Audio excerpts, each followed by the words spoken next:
الله الرحمن الرحيم. السلام عليكم ورحمة الله وبركاته. الحمد لله وبه نستعين. أشهد أن لا إله إلا الله وحده لا شريك له، وأشهد أن سيدنا محمدا عبده ورسوله، ونصلي ونسلم على هذا النبي الكريم سيد المرسلين وعلى آله وصحبه أجمعين. أما بعد، أيها المؤمنون اتقوا الله، أوصيكم وإياي بتقوى الله، فقد فاز المتقون. Muslimin dan muslimat, mudah-mudahan dirahmati Allah Subhanahu wa ta'ala. Di dalam sebuah hadis riwayat daripada Umar bin Al-Khattab radhiyallahu anhu, kata dia, qadima ala Rasulillah sallallahu alaihi wasallam bisabyin, فإذا امرأة من السبي تسعى إذ وجدت صبيا في السبي أخذته فألزقته ببطنها فأرضعته. فقال رسول الله صلى الله عليه وسلم: أترون هذه المرأة طارحة ولدها في النار؟ قلنا: لا والله. فقال النبي صلى الله عليه وسلم: الله أرحم بعباده من هذه بولدها، أو كما قال. Hadis sahih muttafaqun alaih. Seorang sahabat yang amat terkenal kepada Nabi sallallahu alaihi wasallam, nama dia Sayyidina Umar Al-Khattab radhiyallahu anhu. Kata Sayyidina Umar, pada satu hari dibawa ke depan Nabi sallallahu alaihi wasallam sekumpulan tawanan perang. Satu hari orang bawa satu kumpulan tawanan perang pergi ke depan Nabi sallallahu alaihi wasallam. Fa idzam ra'atun min as-sabi tas'a.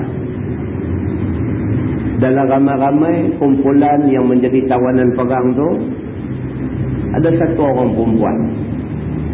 Dia juga tawanan perang. Dan dia kelihatan berjalan-jalan di celah-celah tawanan-tawanan perang hak lain. Ada satu kumpulan tawanan perang dibawa ke depan Nabi. Dalam ramai-ramai itu ada satu perempuan. Dia ni nampak dia berjalan macam duk cari satu benda di celah-celah tawanan perang hak ramai-ramai. Idh wajadat sabiyan fi sabi. Dalam dia duk pusing-pusing cari, dia jumpa satu budak kecil. Sabi maksudnya budak kecil. Akhazathu fa'alzaqathu bi batniha fa'arda'athu. Bila jumpa budak kecil ni, dia pun ambil budak ni, dukung, bagi minum susu badan dia. Macam tu. Jadi orang pun tak tahu dia siapa, orang pun tak tahu budak kecil tu anak dia ke anak siapa, siapa pun tak tahu apa. Cuma keadaan dia macam tu. Satu hari, sewaktu dibawa tawanan perang ramai-ramai mai ke depan Nabi SAW, dalam ramai-ramai itu ada satu orang perempuan. Dia ni bangkit duk berjalan di celah-celah tawanan yang lain ni, berjalan. Dia jumpa satu budak kecil. Dia ambil budak kecil ni, ambil dukung, dia bagi minum susu badan dia. Ini yang berlaku seperti mana yang diceritakan oleh Sayyidina Umar Al-Khattab radhiyallahu anhu. Nabi SAW yang melihat benda ni, Nabi tu tengok benda ni, faqala Rasulullah SAW, Nabi kata, Nabi kata atarawna hadhihi al-mar'ah tarihatan waladaha fil nar. Nabi kata apa pendapat kamu? Kalaulah perempuan ni ada anak seorang, agak-agak hampa dia gamak dah ambil anak dia hak kecil tu lempang masuk dalam api. Nabi tanya macam tu. Hampa nampak perempuan ni tadi, dia berjalan macam duk cari satu benda, dalam-dalam duk cari jumpa satu budak kecil, dia ambil budak ni, dia dukung dengan penuh kasih sayang, dia bagi budak kecil ni minum susu badan dia. Perbuatan dia ni Nabi tengok, sahabat-sahabat lain pun tengok. Tiba-tiba Nabi tanya sahabat lain. Nabi kata, apa pendapat hampa semua? Kalau perempuan hak jenis macam ni, hak jenis mempunyai sifat umumah, sifat keibuan, sifat sayang pada budak-budak kecil. Dia jumpa budak kecil yang bukan anak dia. Dia sanggup ambil budak tu, dia bagi minum susu badan dia. Agak-agak hampa, mak ataupun perempuan hak jenis macam ni, dia sanggup dah ambil anak dia lempak dalam api. Nabi tanya macam tu. Qulna, jawab para sahabat, la wallahi. Dia berkata dah. Demi Allah dah. Kalau perempuan hak jenis penyayang macam ni, kalau perempuan hak jenis sayang ke budak-budak macam ni, kalau satu orang ibu yang begitu kasih kepada anak dia macam ni, lama kata nak ambil anak dia lempak dalam api, dak sekali-kali. Tak mungkin dia buat benda tu. Sahabat kata begitu. Faqala Nabi sallallahu alaihi wasallam, Nabi bersabda. Nabi kata Allahu arhamu bi'ibadihi min hadhihi biwaladiha. Nabi kata aku nak abang ke hampa satu. Kalau manusia pun sayang ke manusia macam tu, kalau manusia sayang ke budak, sayang ke anak macam tu, Allah subhanahu wa ta'ala jauh lebih sayang kepada hamba dia, lebih daripada mak sayang ke anak. Nabi SAW jawab macam tu. Muslimin dan muslimat yang dirahmati Allah sekalian, daripada hadis itu dapat kita faham bahawa kita manusia, Allah subhanahu wa ta'ala menyediakan keampunan yang luas pada kita semua. Kalau manusia reti sayang dekat anak dia, Tuhan jauh lebih sayang kepada hamba-hamba dia. Tidak ada hamba dalam dunia ni, tidak ada hamba Allah, tidak ada hamba Tuhan dalam dunia ni yang buat salah Tuhan tidak boleh ampun kesalahan dia. Tidak ada. Bahkan di dalam sebuah hadis riwayat daripada Anas bin Malik radhiyallahu anhu, kata dia, sami'tu Rasulullah sallallahu alaihi wasallam yaqul, qala Allah ta'ala, ya ibna Adam, innaka ma da'awtani wa rajawtani ghafartu laka ala ma kana minka wa la ubali. Ya ibna Adam, law balagat dhunubuka 'anana as-sama' thumma astaghfartani ghafartu lak. Ya ibna Adam, innaka law ataitani biqurabil ardi khataya thumma laqitani la tushriku bi shay'an la atituka biqurabiha maghfirah.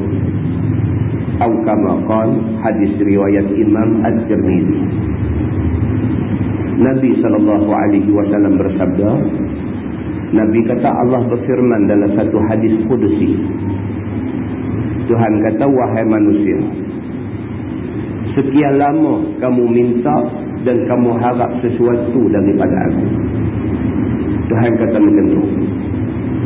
Tuhan kata, wahai manusia, innaka ma da'autani wa rajautani, sesungguhnya dah sekian lama dah kamu ni duk minta, duk harap sesuatu pada aku. Ghafartu laka ala ma kana minka wa la ubali. Tuhan kata, aku ampunkan kamu walau apa pun yang dah kamu buat kepada aku tak peduli. Tuhan kata, wahai manusia, nama kata manusia ni dosa banyak tuan-tuan. Kita ni nampak orang punya dosa. Kita tak nampak kita punya dosa. Kita boleh karang dosa orang satu buku, tapi kita tak nampak dosa kita satu rumah. Ini manusia. Kita boleh kecam orang, tapi kita tak mengecam diri kita. Orang yang mengecam orang tidak sedar di rumah dia ada 3 anak yang sudah duduk sekolah menengah tak reti baca Quran. Tuan-tuan boleh fikir benar ni. Ini yang dikatakan manusia. Dia boleh habis masa dengan memburukkan orang lain.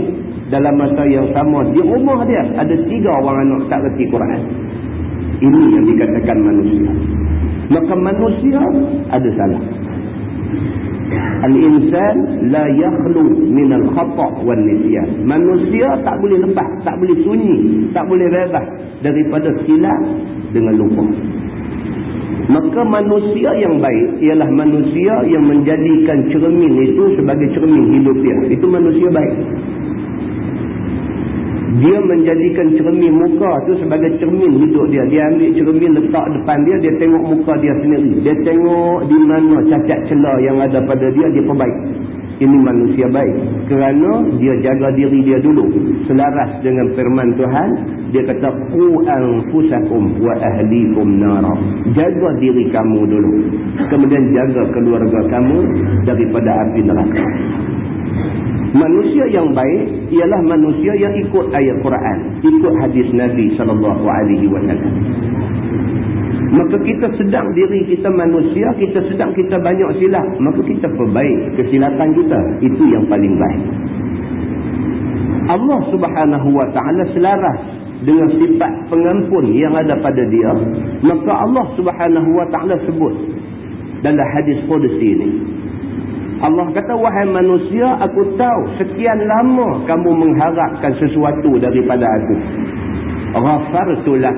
Maka hari ini aku nak bagi tahu, aku ampunkan kamu.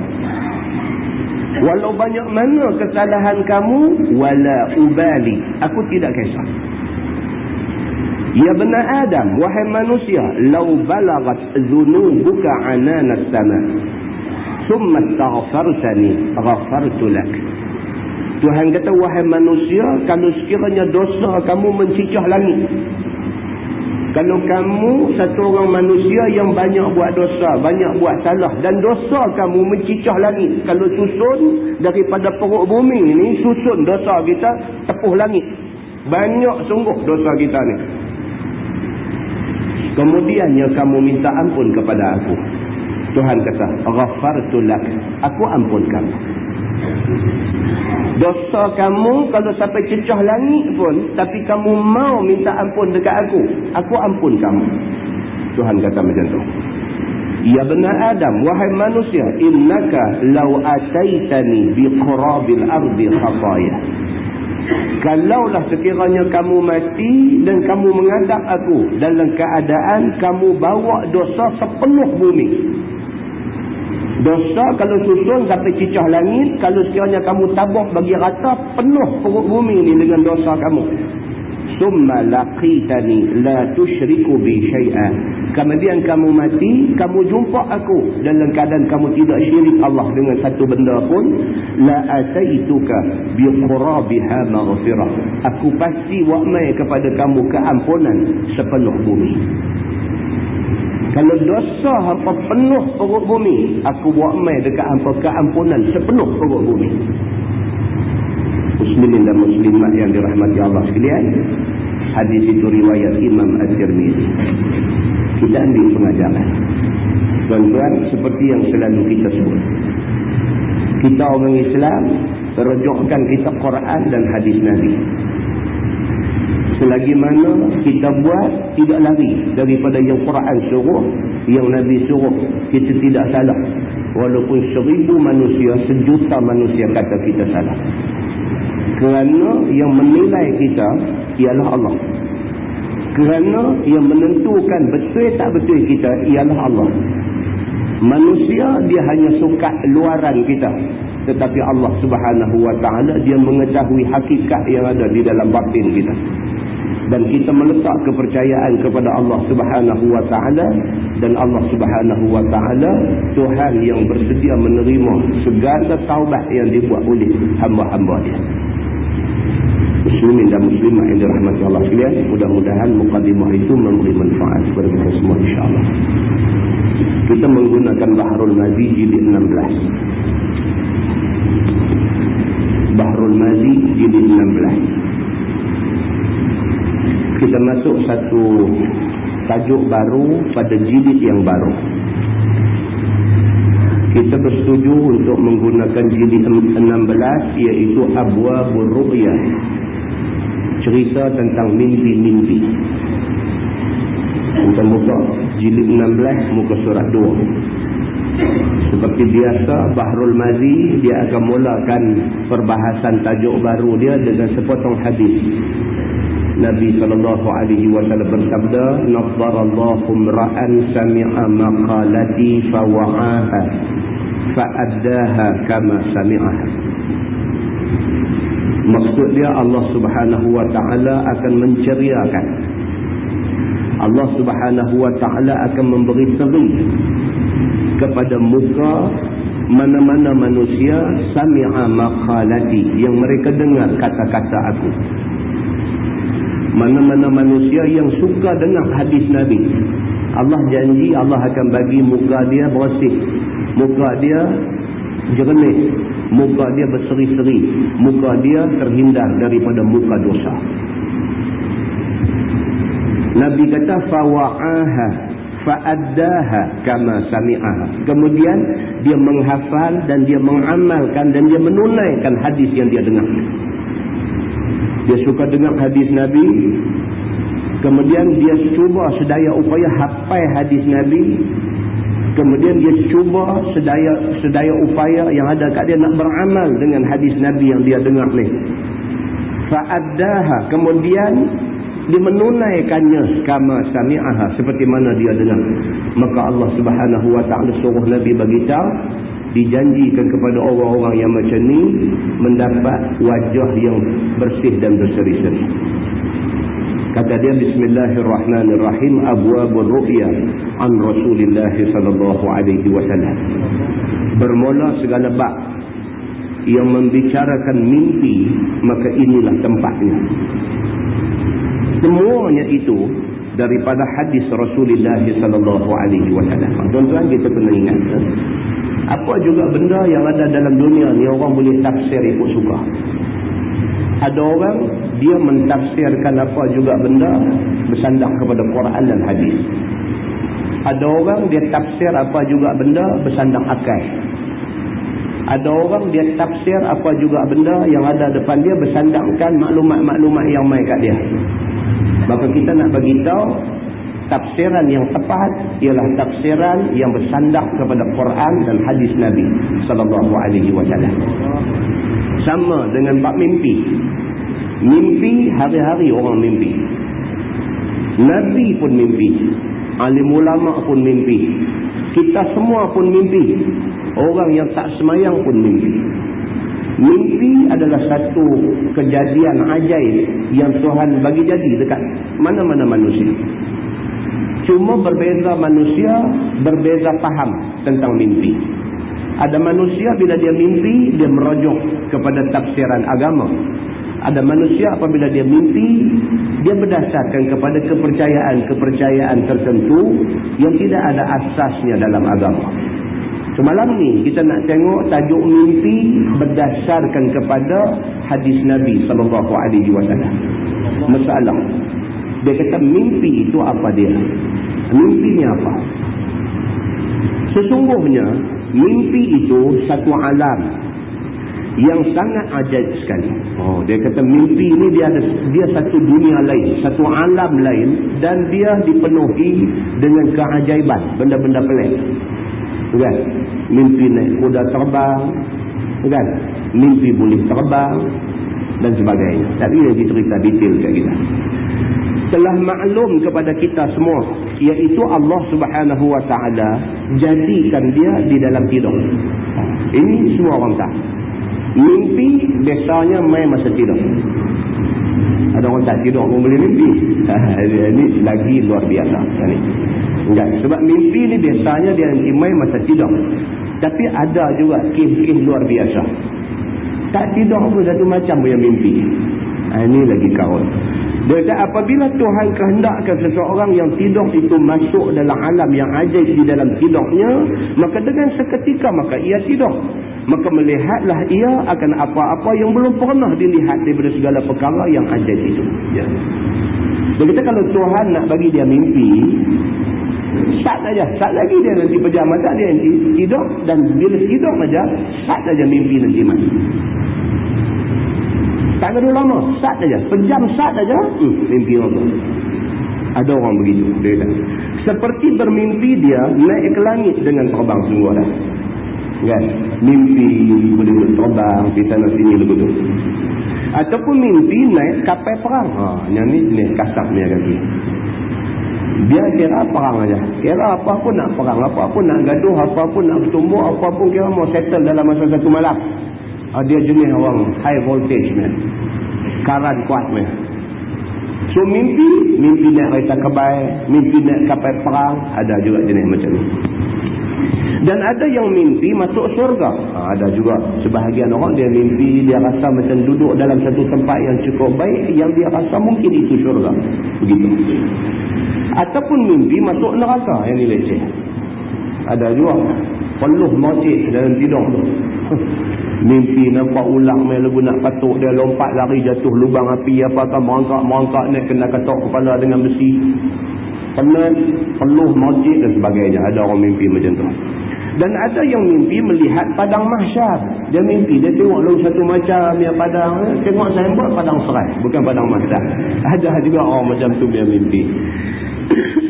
Dia kata dan ada yang mimpi melihat nabi-nabi. Ada juga. Ada bermacam-macam mimpi. Macam-macam lah kalau nak cerita kan, macam-macam cerita mimpi.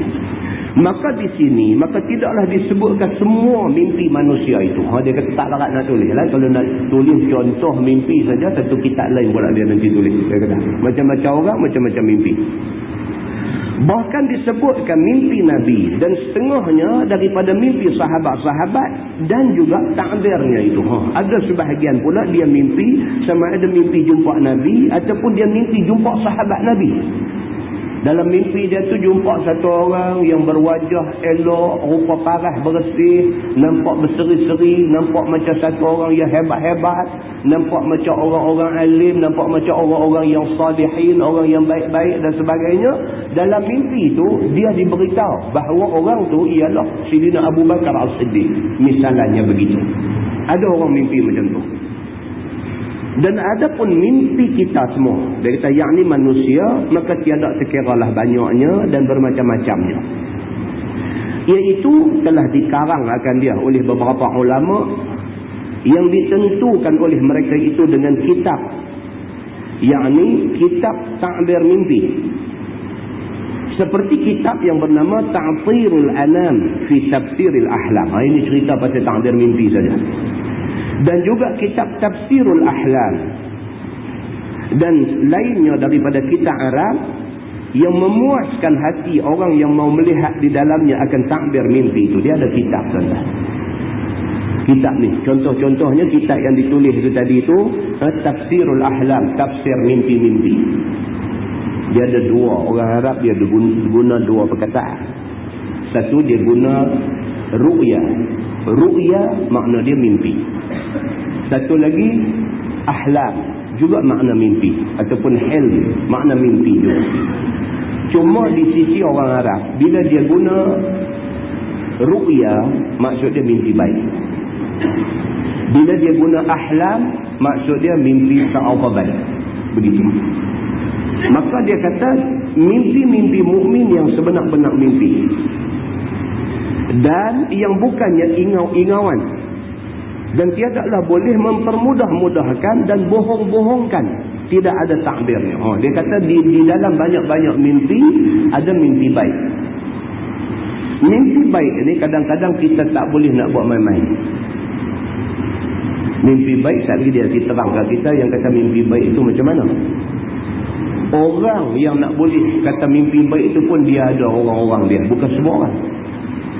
Dia ada orang-orang dia. Kalau orang-orang macam ni mimpi, itu dia anggap mimpi baik. Dan mimpi dia tak boleh kita buat lebih kurang. Sebaliknya, perlu kita dengar dan kita takbir dengan cara yang baik. Seperti mana mimpi Nabi. Seperti mana mimpi Nabi-Nabi selain daripada Nabi Muhammad SAW. Begitu. Dan tidak apa-apa jua hanya dikatakan khayal. Dia kata ada pun orang-orang lain, orang-orang biasa ni yang bukan orang baik-baik, kadang-kadang mimpi itu lebih kepada khayal semata-mata. Yakni bayang-bayangan yang tiada apa suatu padanya, dia kata. Bahkan hendaklah seseorang yang mimpi itu, bila mimpi, maulah ingat-ingat sebagaimana pesan Nabi SAW dalam kitab ini. Dia kata boleh lihat pada masalah 12 yang akan datang. Saat ini kita akan jumpa dalam masalah 12 sekali lagi. Dia akan cerita kalau mimpi baik apa patut buat, kalau mimpi tak elok apa patut buat. Dia kata dia akan cerita sekali lagi. Tajuk baru. Dia kata bab anna ru'yal mu'min juz'un min 46 juz'an minan nubuwah.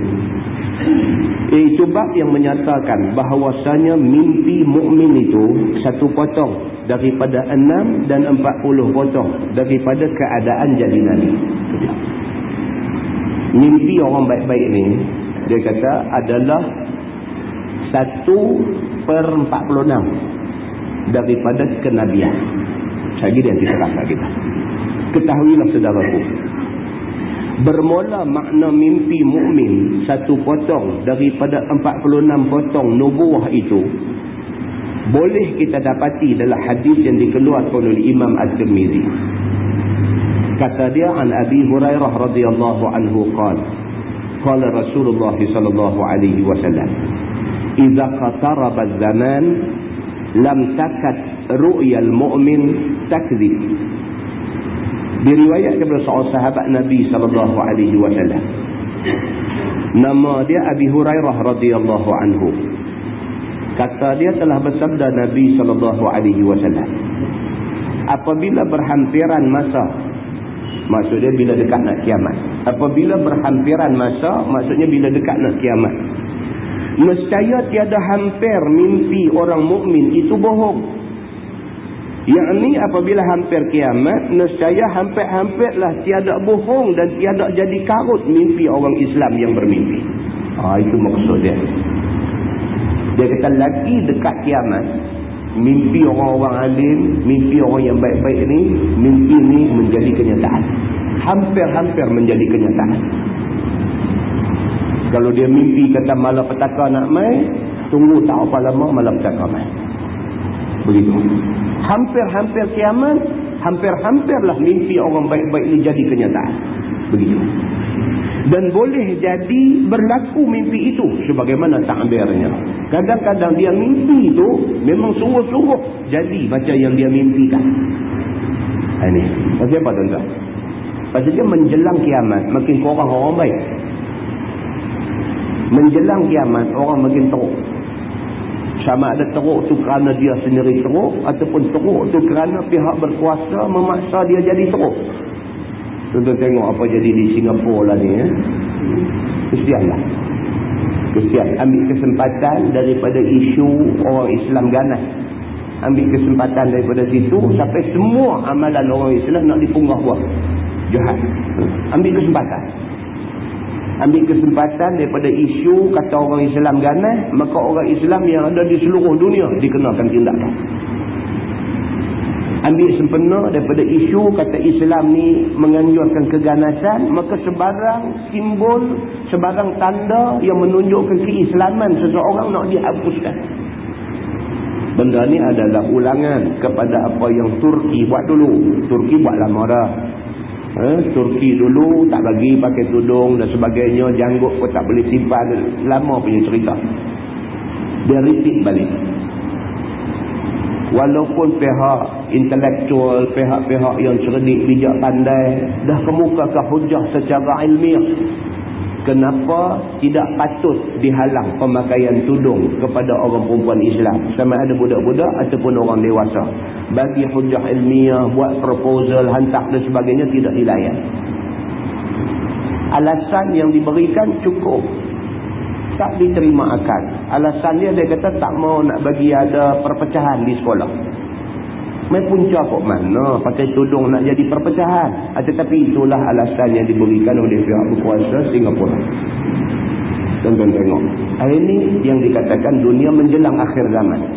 Ini fenomena dia. Ini keadaan yang berlaku dalam dunia apabila dunia menjelang akhir zaman. Dan kita dah dengar orang baca hadis banyak kali dah. Bada'al Islamu gharib, Islam mula dalam keadaan gharib, pelik, berlain pada orang lain. Wa sayaudu ghariban kama bada. Dan Islam ni akan kembali jadi pelik macam mana dia mula dulu. Bila Nabi mai, Nabi bawa Islam yang Nabi bawa tu pelik lah. Pasal masyarakat Arab jahiliah tidak buat macam tu. Tiba-tiba Nabi ajak buat macam tu. Nabi dan orang-orang yang ikut Nabi berlain daripada majoriti masyarakat yang ada. Maka Islam yang dibawa oleh Nabi dilihat pelik pada masa tu. Dia nak pusing balik. Mai akhir zaman ni dia nak jadi macam tu balik. Bila orang nak beramal macam mana ajaran yang Nabi bawa, dia jadi pelik balik dah. Orang pakat duk tengok dia ni nampak ekstrim, dia ni nampak jadi macam tu. Maka akhirnya dikuat-kuasakan peraturan melarang orang buat perbuatan yang disuruh buat oleh Nabi sallallahu alaihi wasallam. Ini keadaan yang berlaku yang sebenarnya Nabi sallallahu alaihi wasallam sudah faham. Muslimin dan muslimat yang dirahmati Allah sekalian. Jadi bila menjelang akhir zaman, ini keadaan yang berlaku, dia kata. Orang-orang baik dah makin kurang. Yang ada orang baik ni sikit aja. Maka orang-orang baik yang tinggal sikit ni, kalau dia mimpi dia hampir menjadi kenyataan. Begitu. Baik, dia kata yakni apabila hampir kiamat, nescaya hampir-hampirlah tidak bohong dan tidak jadi karut mimpi orang Islam yang bermimpi. Dan boleh jadi berlaku mimpi itu sebagaimana takbirnya sabda Nabi sallallahu alaihi wasallam, wa asdaquhum ru'ya asdaquhum hadithan. Dan bermula yang terlebih benar daripada orang-orang mimpi pada mimpinya itu ialah yang terlebih benar dan lebih betul pada cakapnya. Tu dia Nabi habaq begitu. Nabi kata siapa dia yang kata dekat nak akhir zaman kalau dia mimpi dia betul. Siapa dia orang yang bila dia mimpi dia betul ni? Nabi kata orang yang apabila dia mimpi dia betul adalah orang yang cakap dia betul. Masyarakat semua kenal bila sebut kata dia ni Haji Ismail ni. Haji Ismail satu kampung tahu dia tak pernah cakap bohong. Sampai ma'ruf, sampai diketahui oleh orang macam tu sekali. Haji Ismail mana? Haji Ismail kita. Oh, orang tahu dah. Sebut kata Haji Ismail, ni orang baik. Orang baik. Tak pernah siapa pun dengar kata dia bercakap bohong. Tak pernah siapa pun kena bohong dengan dia. Melainkan dia ni satu orang yang benar kalau bercakap. Kalau dia ni sampai begitu sekali orang kenal dia benar bercakap, menjelang akhir zaman kalau dia mimpi dia benar. Nabi kata begitu. Masalah mimpi yang lebih betul dan yang lebih benar. Sesungguhnya dengan sepotong hadis Nabi yang dalam masalah itu tadi, dapat kita tahu akan mimpi yang lebih benar dan betul dapat takbirnya, iaitu mimpi orang yang benar cakapnya. Oh, ni yang kita kata dah saya. Senang tak tuan-tuan nak bercakap benar? Jangan bercakap. Senang tak nak bercakap benar? Sekali boleh. Sejam boleh. Satu hari boleh cakap benar. Satu hari cakap benar. Tak bohong siapa. Satu hari tak bohong siapa. Kawan kita tak bohong. Isteri kita tak bohong. Siapa pun kita tak bohong. Kita bercakap tidak ada benda yang tak betul, melainkan semua betul. Kalau boleh, kita orang baik sungguh. Memang baik sungguh. Ada orang boleh buat. Begitu. Dia kata maka dengan kerana tidak dia pernah berbuat bohong pada cakapnya, baik pun dengan bergurau ataupun tidak bergurau, melawak pun cakap betul. Ada orang dia melawak bohong kan. Orang kata malam ni kuliah Ustaz Samsuri ada kat masjid ni. Kita tak ada apa nak pergi dengar dah dia ni. Melawak kena ke dia lah. Ya. Tak ada orang dia kata tak ada siapa nak pergi dengar lah. Ada dua soft yang tinggal lah ni. Ya, cerita. Ya. Ikut sedap nak bercakap lah. Wahai dia bercakap tu bohong. Bergurau. Sebagainya. Bohong macam tu pun agama kata tak lah. Walaupun dia bukan niat bohong dengan tujuan tak bagi orang pi ke apa. Tak ada niat tak elok. Cuma saja melawak. Melawak bohong tu pun agama kata tak lah. Macam ni. Maka orang yang dekat nak akhir zaman esok kalau dia mimpi dia benar adalah orang yang benar. Melawak pun dia melawak benar. Dia tak melawak bohong. Begitu. Baik pun dengan taulan ataupun bukan taulan. Dia kata tak kira dengan siapa lah. Dia kira dia bercakap benar. Semua cakapnya tidak bohong. Maka apabila mimpi ia dapat takbirnya dengan betul. Menurut sebagaimana benar cakapnya itu. Kalau orang jenis benar macam ni. Kalau dekat nak kiamat esok. Tuhan bagi dia mimpi. Mimpi dia mimpi benar. Begitu. Sabda Nabi SAW tadi. Wa ru'yal muslim juz'un min sittatin wa arba'ina juz'an minan nubuwah. Dan bermula mimpi orang Islam itu satu juzuk daripada 46 juzuk daripada nubuwah. Masalah. Mimpi orang Islam itu satu juzuk daripada 46 juzuk daripada nubuwah itu apa maksud dia? Kata setengah ulama. Makna satu juzuk daripada 46 juzuk daripada nubuwah itu, yakni mimpi mukmin itu satu juzuk daripada mimpi Nabi. Yang tu yang dia nak abangnya. Orang-orang yang baik-baik dekat nak kiamat esok kalau dia mimpi dia betul. Mimpi dia betul itu seolah-olah mimpi itu satu juzuk daripada mimpi Nabi. Itu maksud asal dia begitu. Dalam 6 bulan ia menjadi Nabi. Nabi 6 bulan sebelum dilantik jadi Nabi. Tuan-tuan, kita dah baca dalam sirah Rasulullah. Nabi dilantik jadi Nabi umur 40. Umur 40 baru turun wahyu pertama dalam Gua Hira. Nabi dilantik jadi Nabi.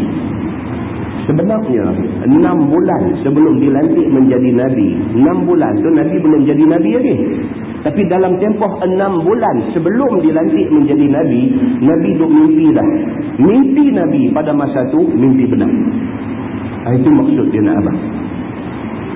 Bila dah jadi Nabi itu memanglah semua mimpi Nabi benar. Bahkan sebahagian daripada mimpi Nabi merupakan wahyu.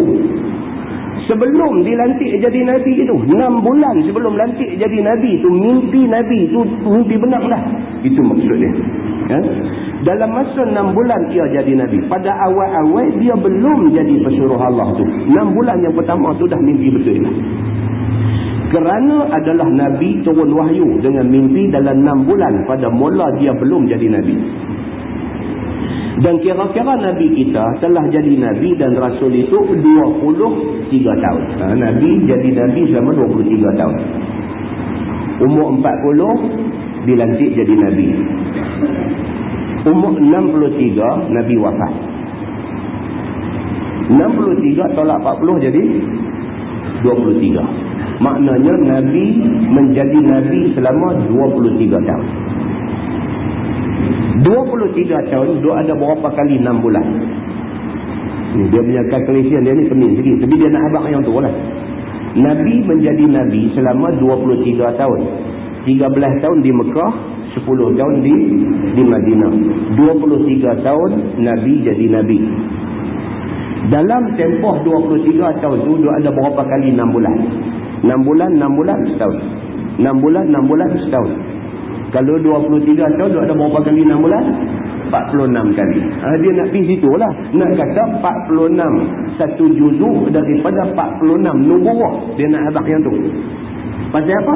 Pasal 6 bulan sebelum menjadi Nabi, Nabi dah mimpi benar. Dia kira 6 bulan tu. Entah boleh faham? Tak faham pun tak apa. Jangan minta tak apa-apa. Balik baca balik sekali lagi pelan-pelan dia nanti faham. Dia punya calculation dia, perkiraan dia macam tu. Begitu. Baik, langkah tulis bawah tu sabda Nabi SAW lagi, dia kata warru'ya salat. Dan bermula mimpi itu ada 3 macam. Mimpi kita ni ada 3 macam.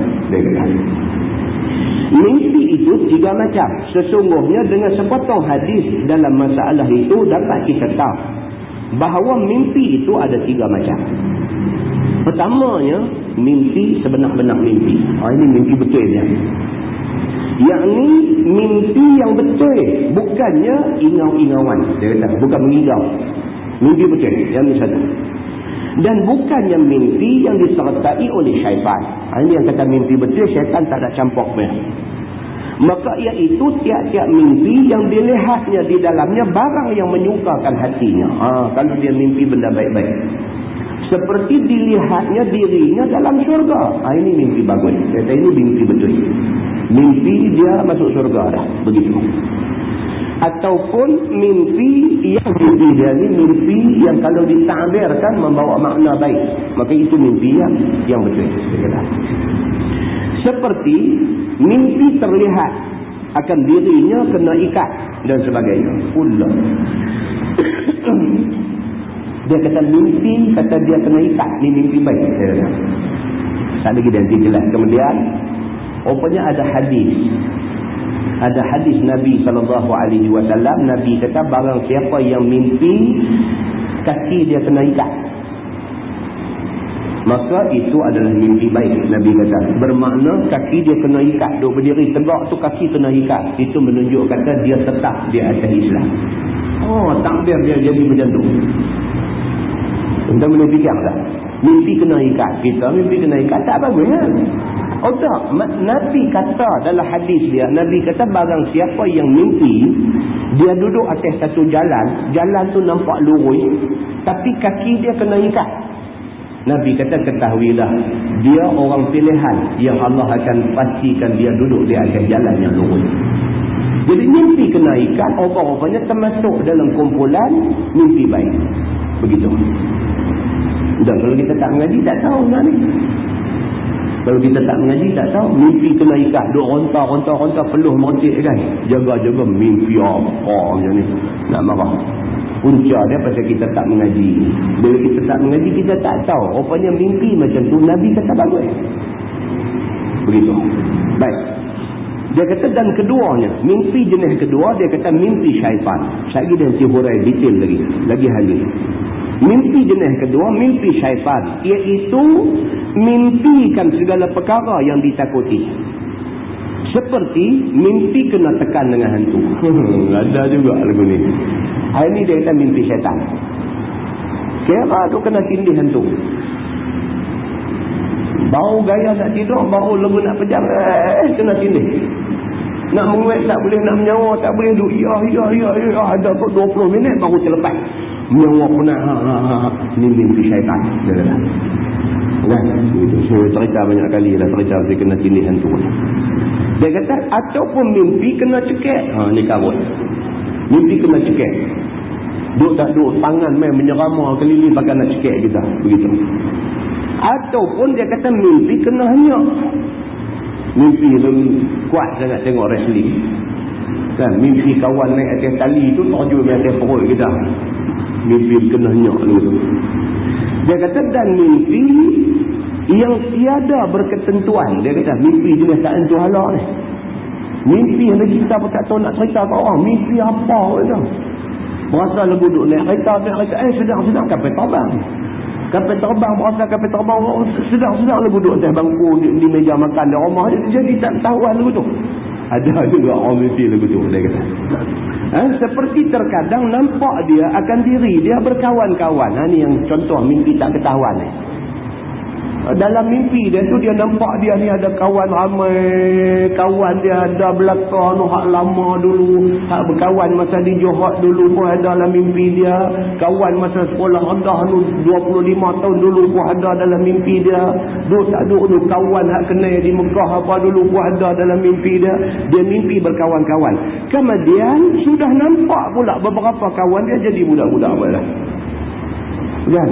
Mimpi kawan-kawan pejabat dia ni. Kawan pejabat dia tu contoh berubah jadi budak-budak. Dia mimpi merapu. Kemudian sudah pula jadi anak menatang teruk lagi. Daripada kawan jadi arnab duduk tepi dia. Dia begitu. Dia ada orang mimpi macam ni.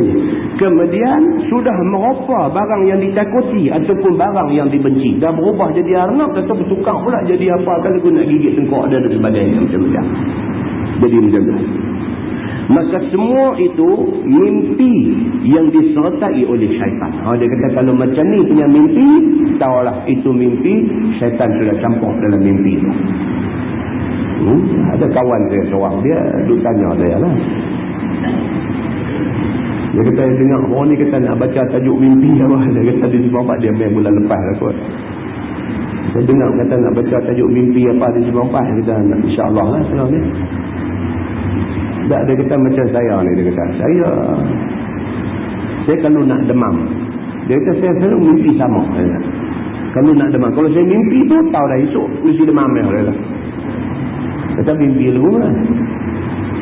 Dia kata mimpi tu berjalan langkah tapak pi sampai jauh begitu dia kata. Jadi begitu dia kata. Kalau lu begitu esok demam dia kata. Langkah ni duk berjalan ni langkah tapak tu langkah sampai jatuh dalam kolah tu dah. Dia kata lompat dum laga siling di atas dia jadi derah lagu tu dia kata. Bangkit pagi esok badan panas dah demam. Daripada budak-budak dulu sampai lah umur 40 saya duk mimpi lagu tu. Kalau mimpi lagu tu saya demam, mimpi lagu tu saya demam. Tolong takbir tak dia kata. Tidak lu baru nak baca tajuk ni kata tak boleh takbir lagi. Nampak tuan-tuan, ajaibnya yang dikatakan alam mimpi yang Tuhan bagi kat manusia ni. Ajaib semua. Baik, mimpi jenis yang ketiga, dia kata mimpikan barang yang masyghul dan yang dicita-citai amat oleh hati. Masyghul ni tuan-tuan, maksud dia sibuk. Masyghul maksud dia sibuk. Dia kata mimpi barang yang masyghul. Maksudnya dalam sehari dua ni apa yang duduk jadi semak dalam perut kita, yang duduk jadi sibuk kat kita, apa benda? Apa benda yang duduk jadi sibuk kat kita dalam sehari dua ni? Kalau sehari dua ni sibuk dengan nak pilih kerja, kita dapat dua tawaran kerja. Satu kerja di Pulau Pinang, satu kerja di Johor. Kita ada dua tawaran kerja mai kat kita. Jadi dalam sehari 2 hari ni duk fikir nak duduk sini kan nak pergi Johor, nak duduk sini kan nak pergi Johor. Itu yang duk masyghul kat kita. Maka malam ni tidur mimpi dua tu.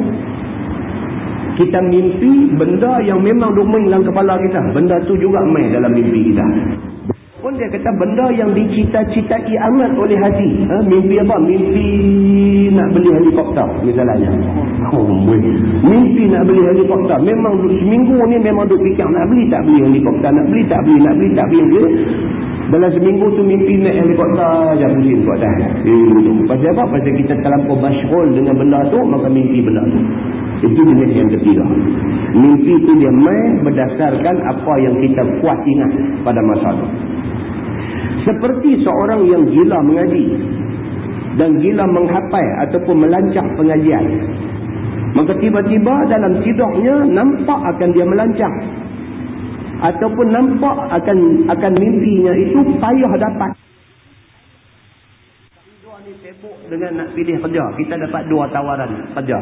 Satu kerja di Pulau Pinang, satu kerja di Johor. Kita ada dua tawaran kerja mai kat kita. Jadi dalam sehari 2 hari ni duk fikir nak duduk sini kan nak pergi Johor, nak duduk sini kan nak pergi Johor. Itu yang duk masyghul kat kita. Maka malam ni tidur mimpi dua tu. Kita mimpi benda yang memang duk main dalam kepala kita. Benda tu juga main dalam mimpi kita. Ataupun dia kata benda yang dicita-citai amat oleh hati. Mimpi apa? Nak beli helikopter misalnya. Mimpi nak beli helikopter. Memang seminggu ni memang duk fikir nak beli tak beli helikopter, nak beli tak beli. Dalam seminggu tu mimpi naik helikopter je pusing kat atas.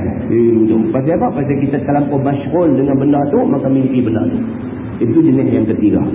Mimpi tu dia main berdasarkan apa yang kita kuat ingat pada masa tu. Seperti seorang yang gila mengaji dan gila menghafal ataupun melancang pengajian. Maka tiba-tiba dalam tidurnya nampak akan dia melancang. Ataupun nampak akan mimpinya itu payah dapat dan sebagainya. Dia jadi betul. Budak-budak nak periksa. Budak-budak, anak kita duk mengaji di universiti apa semua, main musim periksa. Jadi yang masyghul dalam diri dia apa dia? Masyghul dia ni, boleh lulus ke tak lulus periksa ni? Boleh lulus tak boleh lulus? Boleh lulus tak boleh lulus? Jadi bila dia mimpi, dia akan mimpi salah satu daripada dua tu. Mimpi lulus periksa ataupun mimpi tak lulus periksa. Pasal benda tu ada dalam kepala dia dalam 2-3 hari. Itu satu. Dia kata contoh. Ataupun dia kata ingat Dan bergantung di hati mau musafir. Ataupun jenis orang yang kedua ni. Dalam hati dia, dalam 2-3 hari ni duk fikir, nak pergi tak pergi tahu Kuala Lumpur, nak pergi tak pergi tahu Kuala Lumpur, duk fikir lagu tu. Anak panggil pergi. Tapi di sini dengan duk baca Yasin orang nak pergi Mekah pun banyak jadi gitu. Dia jadi raplah benda ni nak pergi tak pergi tahu anak panggil tak pergi, anak kecil hati. Kalau pergi orang kampung kecil hati. Dia duk fikir nak pergi tak pergi, musafir ni nak pergi tak pergi, nak pergi tak pergi. Tiba-tiba dilihatnya dalam tidurnya akan diri dia dalam musafir. Malam tu tidur-tidur naik rezeki dah. Dan mimpi naik rezeki nak pergi Kuala Lumpur dah. Pasal apa? Pasal benda tu yang duk kacau fikiran dia sebelum dia tidur tadi. Ataupun mimpi sudah sampai ke tempat yang mau pergi. Tengok dah Kuala Lumpur dah. Cakap pelet siap dah di sana. Mimpi tu ada Kuala Lumpur dah. Ingat. Maka yang demikian itu semuanya mimpi yang tiada takbir. Dia kata kalau mimpi jenis ketiga ni tak usah ada takbir apalah. Itu cuma gangguan dalam tidur.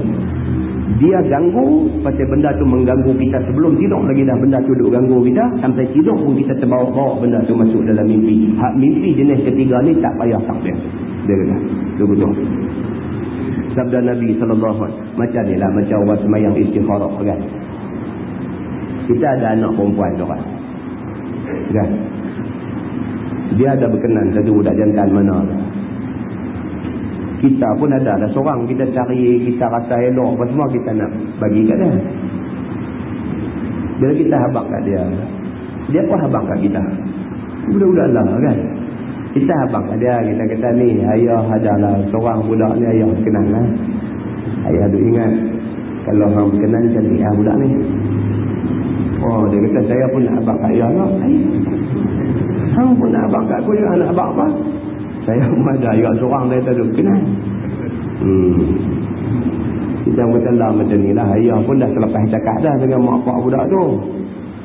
Tapi ayah jamin budak ni budak bagus. Kita kata-kata. Dia kata tapi saya pun janji dah. Oh budak. Kan? Lalu dia lah. Kita kata lah macam ni hang buat semayang istikharah. Kita kata-kata. Lah ni hang buat semayang istikharah. Semayang istikharah ni nak menentukan pilihan mana baik untuk hang. Ya. Dia kata tak apa. Lepas semayang subuh esok mungkin main abang kat kita dah. Mimpi hak dia berkenan juga. Adakah itu mimpi hasil daripada istikharah? Ini persoalan dia. Adakah mimpi dia tu mimpi yang terhasil daripada istikharah? Dah. Sebaliknya mimpi hak mai tu ni, mimpi jenis ketiga ni. Pasal benda tu duduk dalam kepala dia. Dia semayang apa pun. Tak semayang istikharah pun hak tu duduk mai. Semayang pun hak tu duduk mai. Bukan istikharah. Semayang Aisyah pun hero tu mai juga. Istikharah ni telah. Aisyah pun hero tu duduk mai juga. Pasal apa? Pasal hati tu memang cenderung kat kawan tu. Maka bila hati cenderung kat kawan tu, tak sahabat lagu mana lah. Kawan tu nanti duduk mai. Jadi janganlah bila sekali, 2 kali, baru 5 kali buat istikharah. Apa haduk mai tu dia anggap sebagai petunjuk daripada Tuhan hasil istikharah. Dah. Sebab istikharah ni dia nak boleh dapat hasil dia kadang-kadang sebulan. Tu pun dengan syarat dia bersih daripada unsur bias. Dia tak ada bias kepada hak ni, dia ada A dengan B. Dia tak ada bias dekat A, dia tak ada bias dekat B. Dia dua-dua neutral. 50-50. Dia buat istikharah nak tengok nak berat belah mana. Tapi kalau dia memang duk berat A dah, dia duk nampak A juga. Maka dia masuk dalam kumpulan mimpi hak ketiga tadi. Kan? Begitu. Baik. Kemudian dia kata sabda Nabi SAW lagi, "Farru'ya salihah busyra binallah." Maka bermula mimpi yang sebenar dan yang betul itu ialah penyukaan daripada Allah dengan sebab bagus takdirnya itu. Kalau mimpi jenis betul ni, yang ni sebenarnya dia kata busyra minallah. Ini adalah satu good news, satu berita baik yang Tuhan nak bagi ke orang yang mimpi. Begitu. Masalah dia kata mimpi yang betul itu satu penyukaan daripada Allah. Sesungguhnya jikalau seseorang telah menyampaikan dirinya melihat Nabi dan mencium tangan Nabi, maka itulah satu mimpi yang sebenar. Dia kata, hak ni tak dapat siapa kata apa lah. Kalau sekiranya dia mimpi jumpa Nabi, habislah. Yang tu tak ada. Itu anugerah Tuhan lah. Tuhan bagi ke dia. Kita pernah dengar cerita dulu Datuk Dr. Harundin. Dia mimpi lepas dia operate jantung. Dia cerita kat saya sendiri. Mimpi dia pergi operate jantung. Lepas operate jantung, duduk di katil hospital. Dia kata demi Allah dia mimpi Rasulullah mai. Dan dalam mimpi dia tu Rasulullah ada. Dan kemudian dia keluar pergi dekat pintu, jumpa Rasulullah dekat pintu. Dan kemudian Rasulullah tanya dia apa pasal, nampak macam tak apa sihat. Dia habaq kata dia baru bedah jantung. Kemudian Rasulullah pegang tangan, dengan tangan Rasulullah pegang dada dia, sapu dia. Sapu. Lepas tu Rasulullah kata insya-Allah baik cepat. Tengah tu habis mimpi. Tuan-tuan, esoknya dia terus jadi macam orang tak operate. Tuan Harundin dulu operate, tuan-tuan, operate jantung ni orang dada ni koyak lagu tu. Betul? Orang buat bypass coronary, ambil urat apa main sambung tu pun sebulan duduk terlentang di hospital. Sebulan. Rongkah jantung ni hari ni operate, esok dia boleh bangkit berjalan merata, doktor pun takut. Dan dia kata apa? Berkat mimpi Rasulullah sallallahu alaihi wasallam.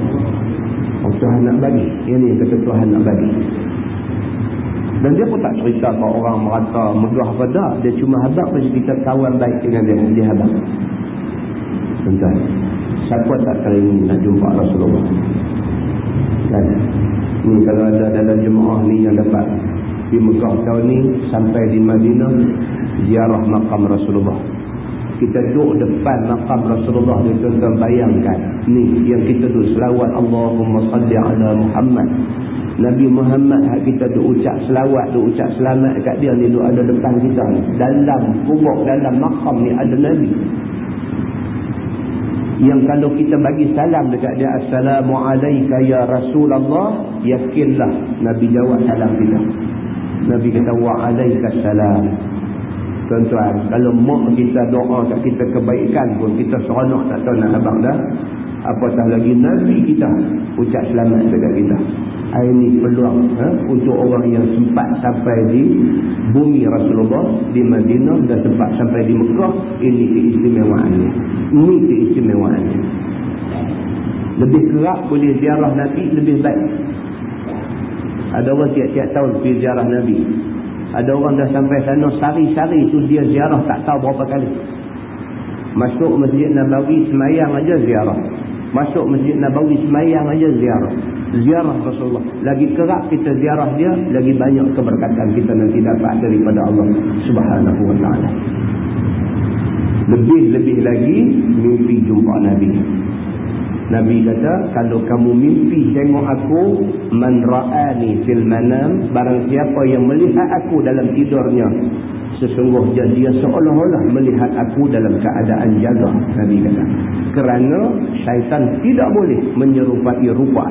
Nabi kata, muslimin dan muslimat yang dirahmati Allah sekalian. Maka di sini dia beritahu kat kita, dia kata mimpi yang betul, dia kata contohnya ialah mimpi melihat Nabi.